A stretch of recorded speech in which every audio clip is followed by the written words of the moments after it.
Hola, bueno, hoy es 12 de septiembre del 2023. Continúo entonces dentro de este asunto del caso Joner Leal, el juicio oral por la muerte del estilista, su hermano Mauricio y su señora madre Marlene. Hoy me voy a referir en concreto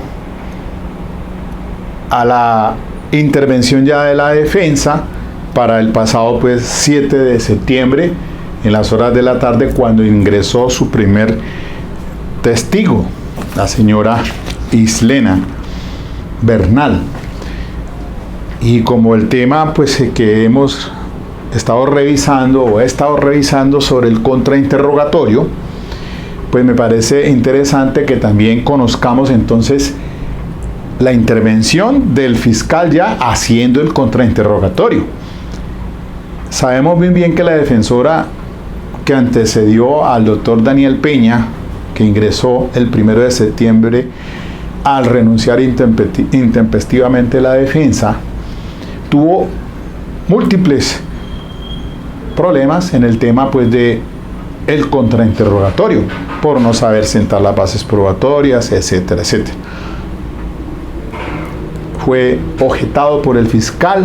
Este señor fiscal, doctor Mario Burgos, es una persona preparado en el sistema, tiene conocimiento y lo hemos visto en desarrollo de ese juicio oral desde el principio. La cuestión es que entonces ahora vamos a verlo haciendo contrainterrogatorio, la misma falencia que tuvo la defensora, a ver si el señor fiscal la tiene clara. Y vamos a ver entonces no tanto el interrogatorio del defensor, el directo, porque es muy extenso, solamente me voy a ubicar en el contrainterrogatorio por parte de el fiscal y el redirecto del defensor público, porque él también hizo el redirecto. Hay que tener claro aquí que la regla básica que les cité ayer para el contrainterrogatorio, que son preguntas sugestivas, que se tiene que ir de lo general a lo específico y además de eso preguntar un solo hecho por pregunta. Que las preguntas del contrainterrogatorio son en esencia para refutar, como se advierte en los seminarios. Además de eso, no se puede salir de lo que interrogó directamente, en este caso ahora la defensa, ¿no? Cuando pregunta el fiscal a sus testigos, el directo, el contrainterrogatorio del defensor tiene que ceñirse exclusivamente a lo que preguntó el fiscal. En esta oportunidad, el fiscal que va a contrainterrogar al testigo de la defensa, tiene que ceñirse a lo que se debatió o se interrogó por el defensor directamente. Entonces eso para que lo tengan en cuenta. Yo vuelvo otra vez y les coloco por aquí el tablero para que ustedes en este formato quede la clase de objeciones que prosperan cuando las preguntas, sobre todo en el directo, se hacen quebrantando unas reglas. Yo aquí digo que el contrainterrogatorio se supone que debe ser difícil. Si no lo fuese, todo el mundo lo haría. Y ayer también cité allá porque tengo a esa frase de Isaac Asimov: el conocimiento es el único bien que crece cuanto más se comparte. Es que el ejercicio académico, huelga decir aquí en este espacio, es con esa finalidad: difundir un pensamiento y socializarlo, porque el conocimiento no se debe guardar. Este gran escritor de ciencia ficción, profesor de bioquímica en Estados Unidos, de origen ruso, recuerden ustedes, tiene dos obritas que les cité: Yo, Robot y El Hombre Bicentenario, que de ahí fue que se hizo la película donde el actor famoso fue Robin Williams, en paz descanse, quien se suicidó. Pero esa es una espectacular película con base en esas obras, varias obras, muchas obras. Un tipo que estaba adelantado a su época en ciencia ficción. Vayan, yo creo que sería bueno conocer ese pensamiento, así lo dejo nomás. Pero bueno, no me salgo del tema porque lo que vengo a decirles ahora, antes de que conozcamos lo del contrainterrogatorio fiscal, me voy a ser muy breve, concreto, porque es que, primero, para empezar, este sistema procesal, mire, aquí tengo en mi tablero auxiliar un radicado que les he citado por allí, que es el 36357 del 26 de octubre del 2011, con ponencia del doctor Julio Enrique Socha Salamanca. Y antes de que seguir, pues yo pienso que como este canal mío se llama Es Derecho Penal para Todos, entonces voy a hablar en términos que me comprendan, también personas que de pronto pues no son abogados, y menos penalistas, pero así para que ustedes me logren entender. Les decía que esta providencia habla del modelo objetivo de conocimiento de confrontación o refutación. Y es que hay un criterio epistémico que es el principio de razón suficiente, que se desarrolla en esa sentencia y en otras por parte de la Corte Suprema de Justicia. Pero lo que quiero decir en relación con el modelo objetivo de confrontación es que este sistema exige una teoría del caso en lo posible para la defensa, porque el fiscal pues tiene su imperativo de una teoría del caso y tiene que sostenerla. Él presenta una teoría del caso y la sustenta, dice yo voy a llevar a juicio esto y esto y esto, y promete. Pero eso es un imperativo, mientras que eso no le asiste a la defensa. La defensa podría no hacer una teoría del caso, no es obligatorio. En este caso la antecesora defensora lo hizo y ella pues presentó en preparatoria lo que le fue decretado y es lo que está entrando ahorita a juicio oral, que hubo fallas en el tema del contrainterrogatorio y de las técnicas, y eso pues la verdad es que es fatal que un abogado hoy en día, penalista que se diga, no tenga las experiencias repetidas para que le den esas habilidades, porque es que allí es que tienen que conocerse a la persona, al abogado competente, un abogado que sepa de esto. Por favor, es que esto pues no es fácil, claro, lo digo yo, lo insisto, se supone que debe ser difícil. Si no lo fuera, pues obviamente que nadie lo haría, todo el mundo lo haría si no lo fuese.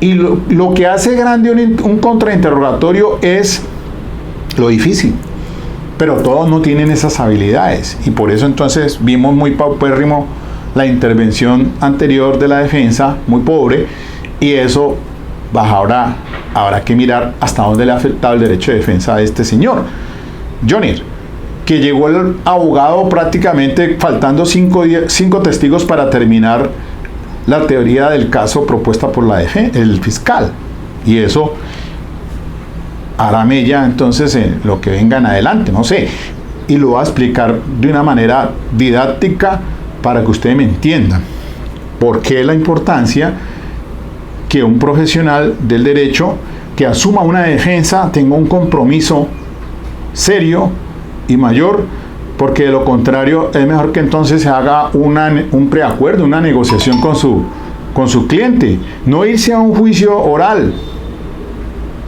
cuando no se tiene con qué debatir en juicio. Entonces, ese criterio epistémico, el del principio de razón suficiente, lo desarrolla en estos términos la Corte Suprema de Justicia. Dice: circunstancias extraordinarias requieren de explicaciones razonables sustentadas en las pruebas del proceso, que sean susceptibles de explicar el fenómeno o materia de debate, o desestimar con suficiencia las hipótesis contrarias o rivales. Por eso este sistema es un modelo objetivo de confrontación. Son dos: fiscal y defensa enfrentados en juicio oral. ¿Y qué dice la Corte entonces en esta sentencia que acaban de ustedes de ver allí, que yo pues les he traído en la colación? Muy rápidamente dice, primero, presentar como mínimo una teoría del caso y enfocar todos sus esfuerzos durante el desarrollo del juicio para demostrarla y a la vez defenderla de la crítica. Segundo, no ofrecer explicación alguna y decidirse en el transcurso de la audiencia por una de las varias estrategias metodológicas que haya preparado, entre paréntesis, incluida la teoría que en principio hubiera preferido exponer, cierro paréntesis, a fin de controvertir como crea conveniente las proposiciones tanto empíricas como jurídicas que fuera introduciendo la contraparte. 3. Exponer una determinada teoría del caso sin perjuicio de retirarla, modificarla, condicionarla, adicionarla o replantearla como lo dicten las circunstancias de acuerdo con el devenir de cada asunto. Y 4. No presentar ni construir hipótesis alguna, limitándose a cuestionar el alcance de las pruebas del acusador, evidenciar la falta de solidez de los argumentos o destacar las inconsistencias de su postura. Y entre paréntesis dice la Corte esto, aunque esto sería recomendable solo cuando la labor de la Fiscalía fuese muy deficiente. Cierro paréntesis allí. Entonces ya saben ustedes, o los que no conocen del derecho penal, que este es un sistema de confrontación, de hipótesis, de teorías que se proponen y que se van a sustentar en juicio oral. ¿Qué pasó entonces con el señor fiscal? Él prometió, con sus elementos de prueba, con su evidencia física, y por eso reitero la sentencia 43916 del 2016 de la autora Patricia Salazar, sobre todo en un tema de evidencia física, en la construcción de hechos indicadores y de inferencia y de indicios de un hecho conocido a más a llegar a uno desconocido, como es este caso que brilla por eso. Un caso donde pues están todavía las expectativas puestas de si ese señor Johnny Rodolfo fue o no fue el autor de esos dos homicidios. Entonces, nuestro sistema habla de dos estándares. El estándar de la probabilidad, que es cuando se presenta el escrito de acusación, como dice el artículo 336 de la ley 906, que el fiscal presentará un escrito de acusación cuando de los elementos materiales, de la evidencia física y de lo que tenga, pueda afirmar con probabilidad de verdad que esa persona es el autor, es el responsable de ese delito. El primer estándar. Y el otro, que está soportado en el convencimiento, más allá de toda duda, soportado en un principio rector, que es el artículo 7º, inciso final de la ley 906, dice que para condenar se requiere el convencimiento más allá de toda duda. Antiguamente era conocido como certeza. Y el artículo 381 de este mismo Código de Procedimiento Penal nuestro, ley 906 de 2004, dice que para condenar se requiere el convencimiento más allá de toda duda. Y entonces eso le voy a hacer muy práctico. Aquí lo voy a hacer un enfoque para las personas que de pronto pues no conocen el área o no han pisado una universidad estudiando Derecho. Pero como cabe la lógica de las cosas, todas las personas tenemos capacidad de raciocinio y de deducción. De hecho, este es un juicio público. Ese es uno de los principios rectores, la publicidad. Y todo el mundo tiene el derecho al acceso a la justicia y a conocer la verdad. Por eso es que esto se está publicando por Foco Noticias de Conflorencio, que lo ha hecho realidad para poder tener un acercamiento por estos medios, porque difícilmente muchas personas yéndose para Bogotá exclusivamente a entrar a una audiencia como se hacía antaño. Ir a una audiencia pública era un problema. Hoy por lo menos tenemos estos medios estas redes sociales, para poder conocer, entonces publicitar las cosas. Entonces les decía de esos dos estándares de prueba, fuera de la inferencia razonable de que trata para imponer medidas de aseguramiento, ¿no? Ese es otro estándar de prueba. ¿Y hacia dónde voy con esto? Miren, es que en este caso, les decía, por eso insisto en el asunto de los hechos indicadores, de un hecho conocido para llegar a uno desconocido, de las evidencias físicas y de lo que logre entrar al juicio oral, lo que se incorpore para que el juez lo valore. Porque el juez es en última el que va a valorar la situación. ¿Qué ha pasado entonces? El fiscal ha transitado pues con sus testigos, tanto peritos, biólogos, patólogos forenses, médicos, toxicólogos, expertos y perfiladores. Y con eso terminó entonces la presentación. La última testigo, la joven Karen, que es la que yo expuse en el audio anterior, testigo 37, lo tengo yo en mis cuentas, 37. Y de las evidencias van por ahí más o menos en estas que han sido incorporadas como prueba o decretadas por la juez, que el fiscal entró técnicamente, como ya sabemos. Entonces, ¿hacia dónde voy yo? Para que ustedes entiendan, pues yo me voy a referir aquí a mi amigo Nicola Framarino dei Malatesta, porque es que tengo estas dos obras, tomo 1, tomo 2, pero a mí me lleva cada vez a volver a consultar, a leer a Nicola Framarino dei Malatesta, jurista italiano. Y entonces para el tema de los indicios y los contraindicios, ¿qué es lo que está pasando acá? Pero antes de eso, sobre el estándar de la probabilidad, miren, hay un dato aquí que les voy a decir y es el siguiente, traído pues en a colación, ahora sí para los abogados, sobre todo los que nos gusta este asunto del penal.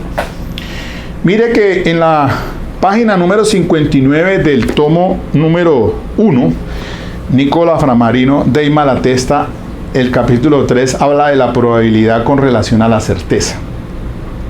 Algunos han dicho, y casi todos los tratadistas lo han repetido, que la certeza en materia penal no es más que probabilidad.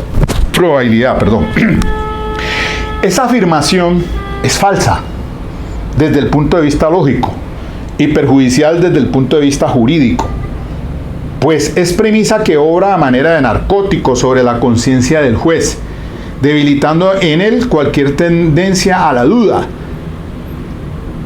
que es la salvaguardia de la justicia, puesto que hace sentirla viva en necesidad de efectuar investigaciones que conduzcan con certidumbre a la verdad. Más adelante sigue diciendo, en la página 62, la certeza que debe servir de base a la decisión del juez no puede ser otra que aquella que posee éste. Es decir, la certeza no es otra cosa que la afirmación intelectual por parte del juzgador en cuanto a la conformidad entre la idea y la realidad.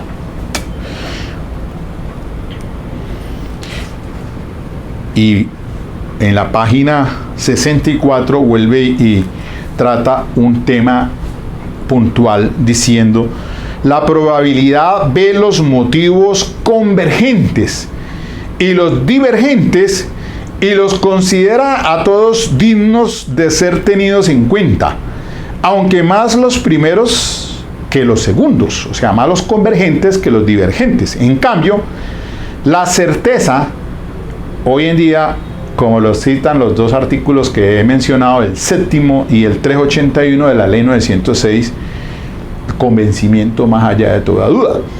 En cambio, dice, la certeza supone que los motivos divergentes de la afirmación no merecen racionalmente ser considerados y por lo tanto afirma. Esta afirmación aparece en el espíritu humano como conforme a la verdad, y la certeza que de allí surge, como cualquier otra certeza, no es más que conciencia de la verdad. Mientras se encuentre un motivo que no se crea digno de ser tomado en cuenta, falta la certeza y no podemos condenar. En la página 66. Si pudiésemos condenar siguiendo juicios simplemente probables, la justicia penal, como ya lo hemos dicho, perturbaría la conciencia pública aún más que el delito mismo. Pues los ciudadanos honrados y pacíficos, más que de las agresiones comunes de los delincuentes, se sentirían víctimas de las que son más aterradoras por cuanto son irresistibles, esto es, las que les irrogaría la que a sí misma se diera el título de justicia pública. La certeza y nada fuera de la certeza como estado de ánimo debe ser siempre lo que ha de servir de base a la condena. Por lo anterior se ve que en la materia en que nos ocupamos, es decir, en materia penal, abogados penalistas, aunque la certeza no es la probabilidad, como lo hemos demostrado, no obstante la probabilidad es el camino más frecuente a la certeza. Comenzamos por tomar en cuenta motivos para creer y motivos para no creer. Es decir, comenzamos por la probabilidad y rechazando luego los motivos para no creer, pasamos a la certeza.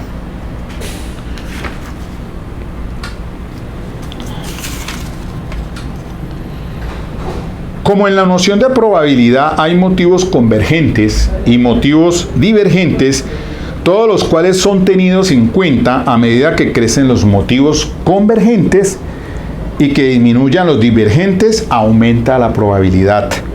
Y viceversa, a medida que disminuyen los motivos convergentes y crecen los divergentes, disminuye la probabilidad. Bueno, ahora miremos aquí entonces un ejemplo que trae el maestro, página 68. Pongamos un ejemplo. En una urna hay 98 bolas negras y 2 blancas. Pedro saca de allí a la suerte una de las bolas que existen. En la hipótesis de que no pudiésemos saberlo directamente, se trata de averiguar por vía indirecta si esa bola es negra o no. Nos damos cuenta que hay 98 motivos que nos inducirían a creer que la bola extraída es negra, claro. Y a un mismo tiempo observamos 2 motivos que nos llevarían a no creer que la bola es negra. 2 motivos. Claro, 98 negras y 2 blancas.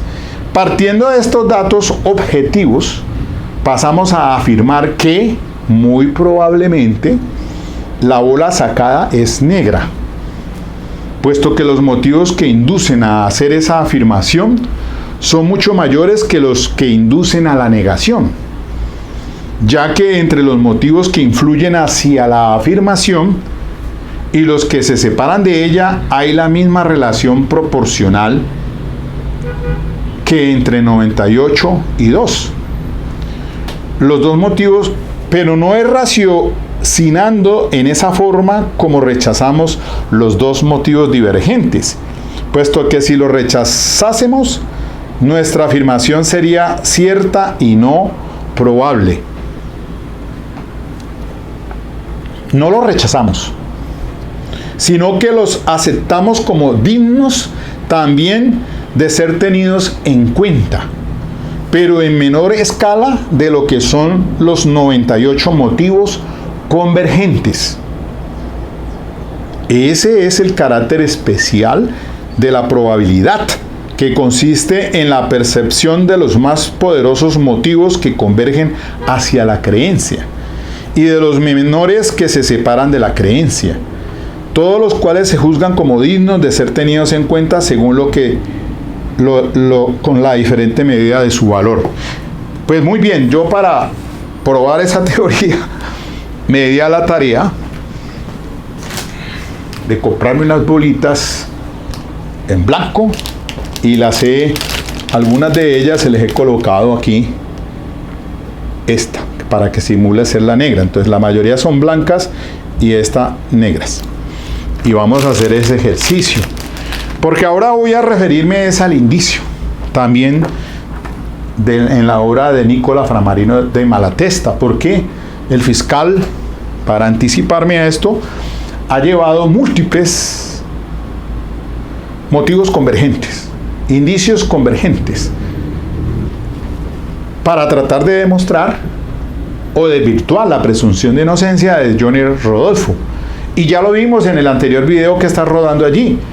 El fiscal, que está titulado, el fiscal logró demostrar los acertos, hechos indicadores, con los patólogos, con los biólogos, con los toxicólogos, con los perfiladores, con los expertos. Y aquí hay algo que tengan presente ustedes, y por eso esos testigos, de acuerdo a la prueba pericial y nuestra codificación penal, señala pues que cuando se les preguntan se les interrogan a esos peritos, el 416 dice, 417 dice en su numeral sexto, sobre si en sus exámenes o verificaciones utilizó las técnicas de orientación, de probabilidad o de certeza. Volvemos otra vez al estándar. El estándar del escrito de acusación es de probabilidad. El de la jueza al finalizar tiene que, para condenar, el convencimiento más allá de toda duda. Entonces, para los peritos también.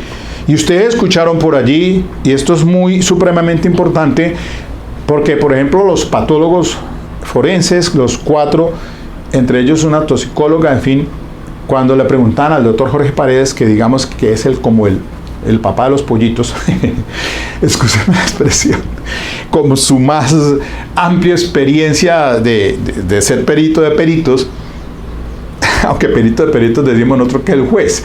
Entonces, el doctor Jorge Paredes dice que hablaba de probabilidad. Entonces, cuando hablamos cuando el tema del suicidio, si era altamente probable o no probable, no habla de certeza. No nos dijo eso. Con certeza no. Que escuchen ustedes el testimonio del doctor Paredes, y él dice que en nuestro medio no es usual que una persona se suicide como lo hizo el señor, como aparece el cuerpo de Mauricio. No en esa forma. Entonces, por eso hablan hablan era probabilidad. Es probable, no es probable, etcétera, etcétera. ¿Por qué? Porque es que miren lo que le estoy hablando ahora del gran maestro italiano. Entonces, ahora me refiero pues al tema de los indicios. Y es que yo creo que me va a ir esta hora académica preparando esto para lo que viene con el contrainterrogatorio del doctor Mario Burgos y el redirecto del defensor en el testigo primero de la defensa, porque esto es supremamente importante para esto de la confrontación, lo que les acaba de decir, de la refutación, de teorías, la teoría del fiscal y la teoría de la defensa, están tan transadas allí. ¿Quién tiene más peso, si la del fiscal o la de la defensa? Entonces, ¿qué pasa? Miren, bueno, para concretar entonces, indicios, una suma de indicios convergentes. El fiscal ha metido cualquier cantidad, les decía, a juicio oral, de evidencias, ya pruebas para, seguramente en su alegato de clausura, pues decirle a la juez que demostró que está el convencimiento más allá de toda duda, porque él prometió al presentar escrito de acusación, como dice la norma, puede afirmar más allá de toda duda, con probabilidad de verdad. Con probabilidad de verdad. ¿Qué tenía en el momento y qué tiene hoy en el juicio oral? Aquí tengo 10 bolitas blancas, todas blancas. Tengo todas blancas, ¿no? Segundo, tomando ese ejercicio de Nicola Framarino de Malatesta, todas están en blancas, las 10. Él habla del ejercicio de 98 convergentes y 2 blancas divergentes. ¿Qué es lo más probable? Pues claro, si yo las tengo todas blancas, pues seguramente la que voy a sacar es la blanca. Y ahí está ya el convencimiento más allá de toda duda, si es que el fiscal para su teoría del caso. Pero la defensa, ¿qué es lo que tiene que hacer a la defensa ahora? Un contraindicio, los contraindicios. Y ya el testigo, primero, ahora que entró su primer testigo, la señora Islena, que es conocida ampliamente porque estudió con Mauricio y muy amiga de la señora Marleni. Acá en Cali, son de ellos de Cali, ellos estudiaron en el Santa Librada, eso dijo al fiscal, y conoció de propia mano, según lo que le comentó la señora Marleni, que Mauricio había intentado suicidarse por allá en una época de diciembre en el Hotel Hilton de Cartagena, y que eso la tenía muy preocupada, y ese es un punto neurálgico del que va a atacar, seguramente lo van a escuchar ustedes en el contrainterrogatorio del fiscal, tratando, porque era una cuestión, pues, es un asunto de referencia, de oídas, de terceros.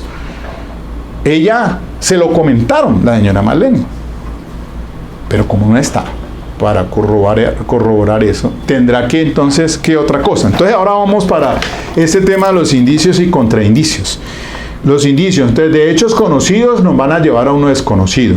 Todos esos indicios y todos los hechos indicadores y todos los peritos con conocimiento directo de las evidencias que se les estudiaron en el laboratorio, pues hacen una inferencia, hacen unos análisis, que todo eso en conjunto llevarán entonces a convertirse seguramente en los convergentes, y no habrá ninguno divergente. ¿Qué tiene que hacer la defensa? Presentar divergentes como contraindicios a fin de que se pruebe esta teoría. Entonces, ¿qué va a hacer la defensa para demostrar la teoría entonces del maestro? Yo saco 2 de acá, me quedan 8 blancas, y entonces, para simular pues no las 98, pero sí hablemos de 10, entonces quedan 8 blancas y 2 rayadas de negro, 2 rayaditas de negro. Entonces quedan dentro de la bolsa hay 8 blancas y hay 2 rayadas de negro. Si revolvemos, entonces esto es probabilidad, pero motivos divergentes hay que meterles más, que es lo que tiene que hacer la defensa. Porque si el fiscal tiene 10 blancas, ¿qué le va a hacer la defensa? Tiene que llevar a juicio oral las negras. Porque supongamos que tiene el fiscal 8 y 2. Ya entonces, como escuchamos allí al maestro Malatesta, dice, bueno, son 98 razones para creer y 2 para no creer. Y esas no las desechamos. Porque hay que hacer un análisis lógico, racional por parte del juez, para saber si condena o no condena. Si yo cojo y entonces al azar, para probar, bueno, esperemos que salga blanca, seguramente, ¿no? A ver. Sí, efectivamente, blanca. Ya quedan 7 blancas y 2 negras.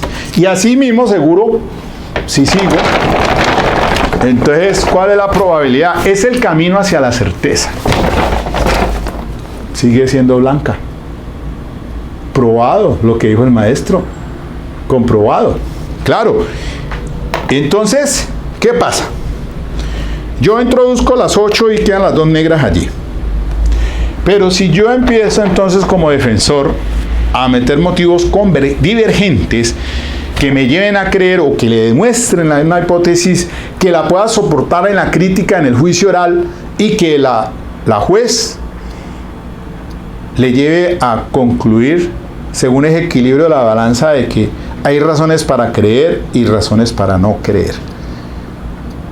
Y así mismo tomará la decisión si es sentencia condenatoria o es sentencia absolutoria.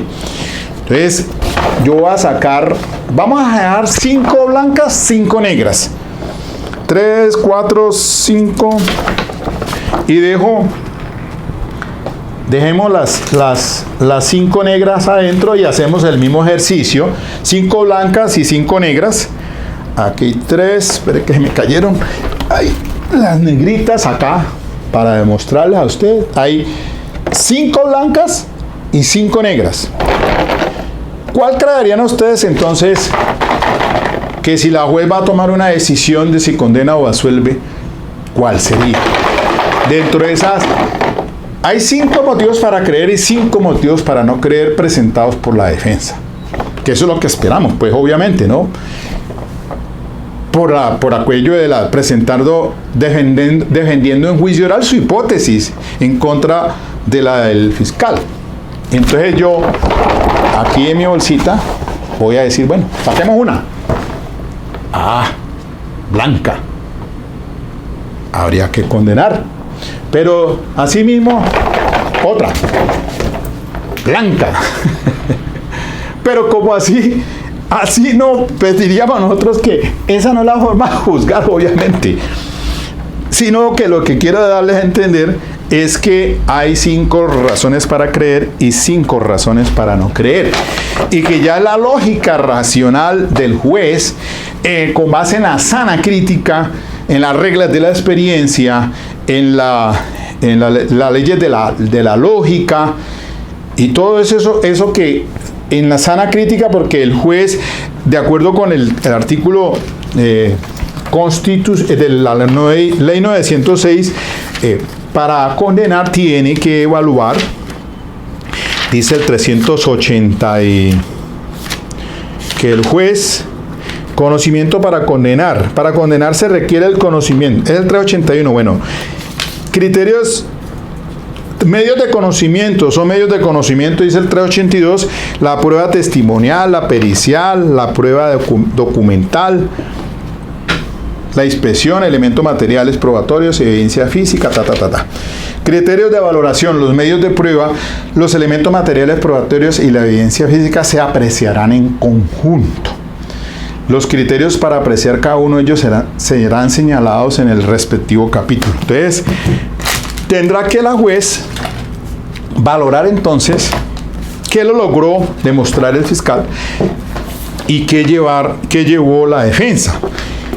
Y miremos esto de los indicios. Mire, de Nicolás Frame, dice Malatesta lo siguiente.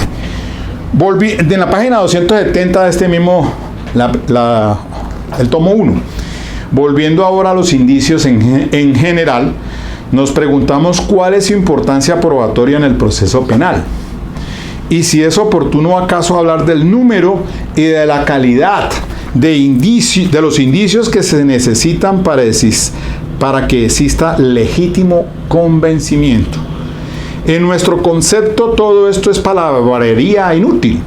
Una vez que hemos rechazado la prueba legal y que hemos establecido la naturaleza que debe tener el convencimiento sobre el cual ha de basarse la decisión judicial, sea cual fuere la prueba de donde provenga. Para nosotros, dice el maestro, para nosotros, o sea, para él, solo hay un precepto que es único para toda especie de prueba, y es el siguiente, 2 puntos. Para que la sentencia condenatoria sea jurídicamente válida, el convencimiento que surge de las pruebas no debe tener en su contra ninguna duda racional.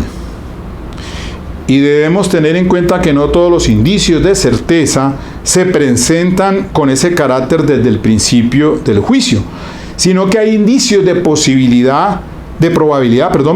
hay indicios de probabilidad que, por la aparición de otras pruebas, se tornan de certeza.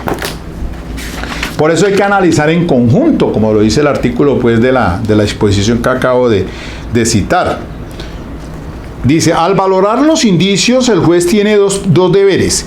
Ante todo, debe tomar en cuenta los motivos para no creer, que son inherentes al indicio en sí mismo considerado. Estos motivos para no creer constituyen los motivos infirmantes, que surgen a veces de la consideración de la subjetividad del indicio, y siempre de la consideración de su contenido, cuando no se trata de indicios necesarios. Además, el juez debe tomar en cuenta las pruebas que infirman el indicio, y la prueba que infirma el indicio, sea que consista o no en otro indicio, constituye el contraindicio en general. Son dos cosas muy distintas, pero que a menudo los confunde la doctrina. Y acá más abajo, en la página 273, dice, el contraindicio es no solamente un indicio que se opone a otro, sino una prueba cualquiera que se opone a un indicio. Según ya lo expresamos, el contraindicio es, en resumen, la prueba que infirma el indicio. Como toda contraprueba en general, el contraindicio puede ser de dos especies. En primer lugar, puede oponerse al indicio en cuanto a su subjetividad de prueba, es decir, con respecto al propio hecho indicador. Mírenlo, hecho indicador. Por ejemplo, el hecho de haber encontrado en casa del sindicado un objeto que se cree que pertenece a la víctima, se puede contradecir mediante la prueba de que ese objeto no es, en absoluto, el que se cree que era del ofendido, sino uno semejante, que el acusado poseía desde antes de la consumación del delito. Y del mismo modo, el hecho de la enemistad entre la víctima y el presunto ofensor, se le puede oponer la prueba de que dicha enemistad había terminado antes del delito. En segundo lugar, el contraindicio puede oponerse al indicio en cuanto a su misma objetividad de prueba, esto es, en cuanto a su contenido probatorio. Así, en caso de envenenamiento, al indicio que surge de la posesión de arsénico, se le puede oponer la prueba de que ese arsénico fue comprado y usado para matar ratones. Y de ese modo no se niega el hecho indicador, sino que se impugna la interpretación incriminante que se le da a ese hecho. Supremamente importante esto, mis queridos colegas, personas que están viendo este video, conferencia, y entonces viene, para cerrar estos 45 minutos, creo que no me va a dar más este formato, y entonces lo dejamos en la continuación con el contrainterrogatorio del fiscal para ese primer testigo de la defensa, la siguiente. Y entonces vemos que el fiscal ha llevado motivos convergentes al juicio, con evidencias físicas, ha incorporado con testigos peritos para derruir la presunción de inocencia del señor Johnny Rodolfo, para llevar al convencimiento, más allá de toda duda, al juez. ¿Qué le toca entonces al defensor? Probar lo contrario, con pruebas, con contraindicios. Allí pues huelga decir pues el tema del presunto suicidio, que ahora cobra vigencia con el primer testigo del defensor, de la posibilidad, ya la advertencia de que es ante de los hechos ocurridos en La Calera, pues el señor Mauricio tenía tendencias al suicidio, lo pone de manifiesto, y una persona muy allegada a su familia, con el que había convivido, con los que había estudiado aquí en Cali incluso. Eso pues puede entonces verse en la manera pues que estoy analizando esto ahorita de motivos divergentes. Aparecen motivos divergentes para no creer, y eso es lo que, para no creer que es responsable pues el señor Johnny Rodolfo, pero que esto tiene que el defensor pues presentarlo durante la próxima sesión que vamos a esperar para el 21 de este mes, el 21 de septiembre, que es la continuación de sus testigos. Y como habla de 3 peritos, que parece ser que por falta de capacidad económica de Johnny Rodolfo, pues que no los podían traer a juicio. Eso lo entendimos con la defensora anterior. Y son peritos extranjeros. Y por eso entonces el fiscal, bueno, que permitan que entren virtualmente al menos, y la juez pues también, pues claro, es que, pero eso le existe más a demostrarlo por parte de la defensa, ¿no? Eso le corresponde al defensor. Para atacar la credibilidad, pues sí, para que, conocer una opinión diferente de un perito para establecer, ¿por qué no decir que de pronto pues se suicidó? Porque eso fue la duda que al principio se suscitó y que por eso obligó a que 4 peritos hicieran se unieran y sacaran conclusiones de si era probable o no probable el suicidio. Entonces, es un asunto que cobra vigencia porque pues no hay la estándar de certeza del 417 que le cité yo, porque eso no se interrogó de esa manera, por lo menos a los patólogos. A otros sí se les preguntó en unos temas muy puntuales, por ejemplo el ADN, un tema que sí habla de millones de probabilidades y bueno, en fin, eso descarta cualquier duda. Un ADN de si es o no hijo mío, eso es una cuestión exacta, pues, que da para decir que no es o no es, va a demostrar la paternidad, ¿no? Absoluto. Y como siempre se ha preguntado aquí por el fiscal, la comunidad ha aceptado esos informes de acuerdo a esos resultados, de acuerdo a la comunidad científica, y los instrumentos están actualizados, etcétera, etcétera. Pero pues ellos son peritos, sí, pero pues puede existir otro perito que infirme y sería un contraindicio. Eso es lo que le falta al defensor en este sistema penal de tendencia acusatoria, ley 906 de 2004, de la confrontación de teorías, de hipótesis, de refutación y de sostenerla en juicio y que admita la crítica. Porque la hipótesis la tiene el fiscal, su teoría del caso, la defensa tiene otra, pero puede haber una tercera que puede ser concluyente para incluso el juez, apartarse del fiscal, apartarse de la defensa y tener una conclusión también de acuerdo a todo lo que le ingresó al juicio oral a través del artículo 379 del principio de inmediación, de confrontación y de contradicción, que es lo único que podría evaluar el juez, todo lo que le entre al juicio oral. Eso es lo único que puede evaluar el juez, lo que le ingrese al juicio oral. Artículo 379, que es el principio de inmediación. El juez deberá tener en cuenta como pruebas únicamente las que hayan sido practicadas y controvertidas en su presencia. La admisibilidad de la prueba de referencia es excepcional.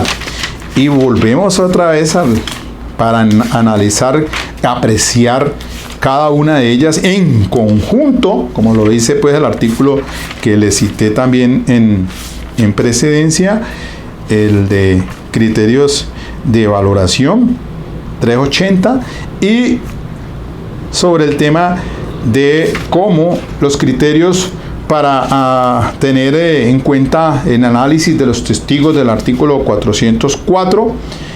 Para apreciar el testimonio, el juez tendrá en cuenta los principios técnico-científicos sobre la percepción y la memoria, y especialmente lo relativo a la naturaleza del objeto percibido, al estado de sanidad del sentido o sentidos por los cuales se tuvo la percepción, las circunstancias del lugar, tiempo y modo en que se percibió, los procesos de rememoración, el comportamiento del testigo durante el interrogatorio y el contrainterrogatorio, la forma de sus respuestas y su personalidad. Esos son criterios que debe tener en cuenta el juez para evaluar estos testigos en común, porque los peritos también tienen la apreciación de la prueba pericial del 420 de esta ley procesal. Para apreciar la prueba pericial en el juicio oral y público se tendrá en cuenta la idoneidad técnico-científica y moral del perito, la claridad y exactitud de sus respuestas, su comportamiento al responder,